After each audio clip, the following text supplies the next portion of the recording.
Depuis 1940, la Manche arrête les panzers allemands et l'Angleterre est devenue un immense porte-avions. Depuis 1943, dans le 351e groupe de bombardiers intégré à la 8e Air Force, le héros de Autant n'emporte le vent, le capitaine Clark Gable, est chargé par le général Arnold de réaliser un film sur les célèbres forteresses volantes B-17 et leur équipage. Sur la base de la RAF, mise totalement à la disposition des troupes américaines, les groupes de combat ont investi les bâtiments.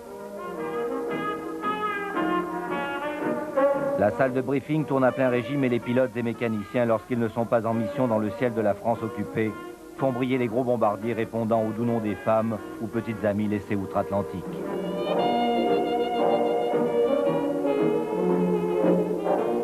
Dans la cour de la base, la bannière étoilée qui monte ou descend ponctue la mort ou la victoire.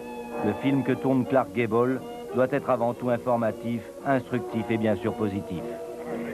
Même le général Aker, qui commande la 8e armée de l'air, est là qui confie à Gable. Content de vous rencontrer. Comment votre formation de caméraman avance-t-elle? Les tonnes de bombes sont déjà dans les soutes des bombardiers lorsque les mitrailleurs gagnent leur poste, bardés de chapelets de balles de 20 mm. Il leur reste à enfiler les combinaisons de vol chauffées électriquement. Clark Gable, lui, s'entretient avec un cuistot mécontent. Moi aussi, je suis mitrailleur, mais je suis interdit de vol. Ils ont découvert que j'avais été chef à Hollywood et je fais des gâteaux pour la fête des officiers. Au dehors, sur la piste principale, les bombardiers B-17 décollent les uns derrière les autres, direction les lignes allemandes qui sont à 20 minutes de vol de la base. Très vite dans le ciel, les avions se placent en formation strictement définie pour chaque mission. Outre-Atlantique, de nombreuses réclames publiées dans la presse sont à la gloire des aviateurs et de l'armée de l'air qui a toujours besoin de plus de volontaires.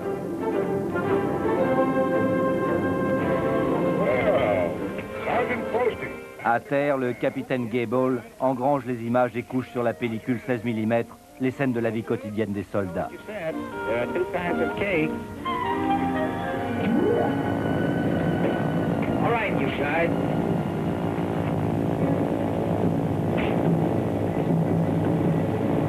Breakfast at 3, briefing at 4. Le briefing des pilotes est un moment fort de chaque mission, et la gravité du moment ne dispense pas le chahut et la plaisanterie. Les ordres pris, on redevient sérieux avant de s'équiper des lourds gilets de protection.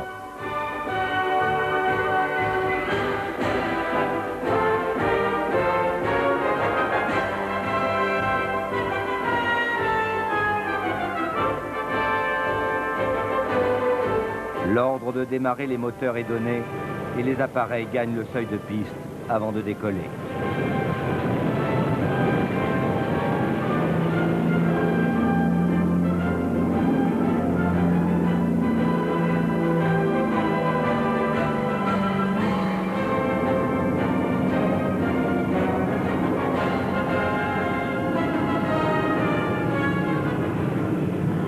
Dans les cockpits et les tourelles de combat qui hérissent les bombardiers, chacun est à son poste et scrute l'horizon d'où jailliront les avions ennemis.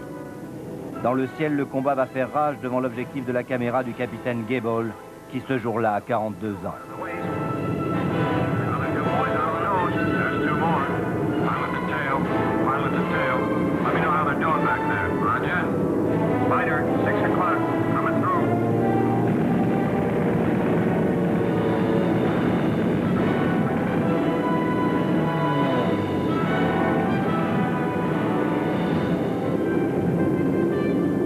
Comme à chaque mission, tous ne reviendront pas.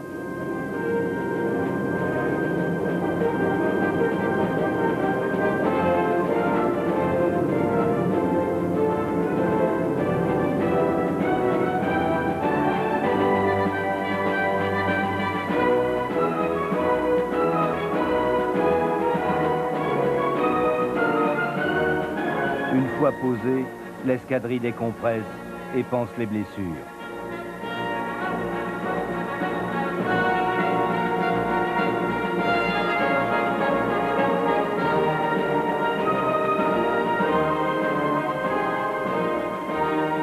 Clark Gable, lui, recueille les témoignages.